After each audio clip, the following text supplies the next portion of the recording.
While every single team across the NFL has to deal with injuries, no team is struggling more right now than San Francisco. Their starting running back in Christian McCaffrey remains out with Achilles tendonitis, and his backup in Jordan Mason has really struggled to get on the field these last couple of weeks because of a nagging shoulder injury. Despite all this carnage in the backfield, San Francisco's running game looks better than ever, and in large part it's thanks to their rookie selected in the 4th round, Isaac Guerendo. Against the Cowboys, for instance, he had over 100 scrimmage yards, and even though he was selected in the 4th round, you couldn't ask more from him from a build standpoint. He comes in at 6 foot, weighing 220 pounds, but most impressively, he ran his 40-yard dash in 4.33 seconds. This not only makes it so he can hit from anywhere on the field, but the coaching from Bobby Turner has also taken his game to a new level. So in this video, I wanted to break down his performance against the Cowboys and why I think he's going to be a big reason why the 49ers get back on track. Starting off, Kyle Shanahan is going back to the basics with this zone run. On this play, the linemen are stepping play side, attempting to get vertical, which creates the cutback lanes for the running back. So rather than having a set hole the running back is running through, it changes every single play based on how the defense is defending it. So your back really has to have great vision, patience,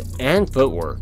And on Guerendo's game-clinching run, he really showed off all 3 of these skills. First, watch how patient he is with this ball in his hands. He's just reading this defense, sees everyone over-pursuing inside, so he presses that inside gap as hard as he can. This causes Six to over-pursue on this play. Guerendo sees it, has an excellent jump cut to the outside, and burns this entire defense. And that's what really makes him so deadly as a player. If your defense is just a little bit off, he has the athleticism to take advantage of it, and in a major way. But while he's always been known for this athleticism, entering the league, many people questioned his vision. He frankly didn't play a lot in college, and before that, he was a wide receiver. But if anyone can unlock a running back, it's Bobby Turner. He's coached some Hall of Fame running backs like Terrell Davis, and probably is a Hall of Fame coach in his own right. In his short time with Guerendo, for instance, he took him from a player that was running into the back of his offensive lineman routinely in training camp to finding the right hole seemingly every single time.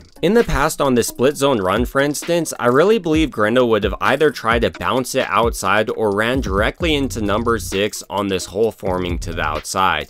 But because he's much more patient now, he understands that he has 64 and Jake Brendel going up to the 2nd level, so he presses that outside gap, which not only helps Brendel get to number 6, but also helps create a bigger cutback lane for Guerendo. And then you have to love his contact balance he shows off. I point this out about Guerendo's game not to bash on him, but really highlight how coachable he is. If he's been able to make this amount of progress in this short of time, I really think the sky's the limit. He doesn't have that much wear and tear on his body because he wasn't heavily used in college, and on top of that, he's built like an NFL workhorse while running his 40-yard dash in 4.33 seconds. But the positives don't end there, as he has one of the nastiest jump cuts I've seen out of a San Francisco back in quite some time. On this split zone run, for instance, he gets this entire defense flowing towards the left side of the field before cutting it back almost instantly. This change of direction is something I rarely see out of backs that weigh 220 pounds. Another really underappreciated part about Isaac Guerendo's game is how he often turns nothing into something.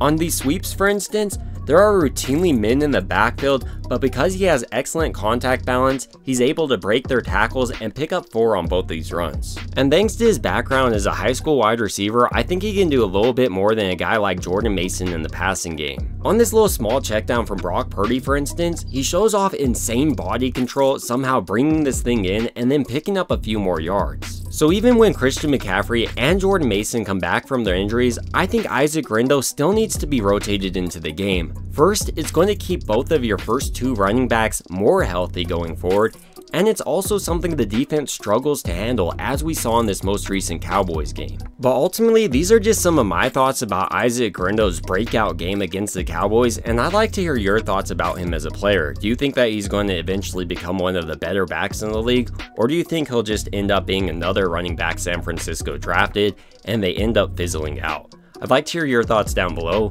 It would also mean a ton to me if you could like and subscribe, and as always, I hope you guys have a great rest of your day.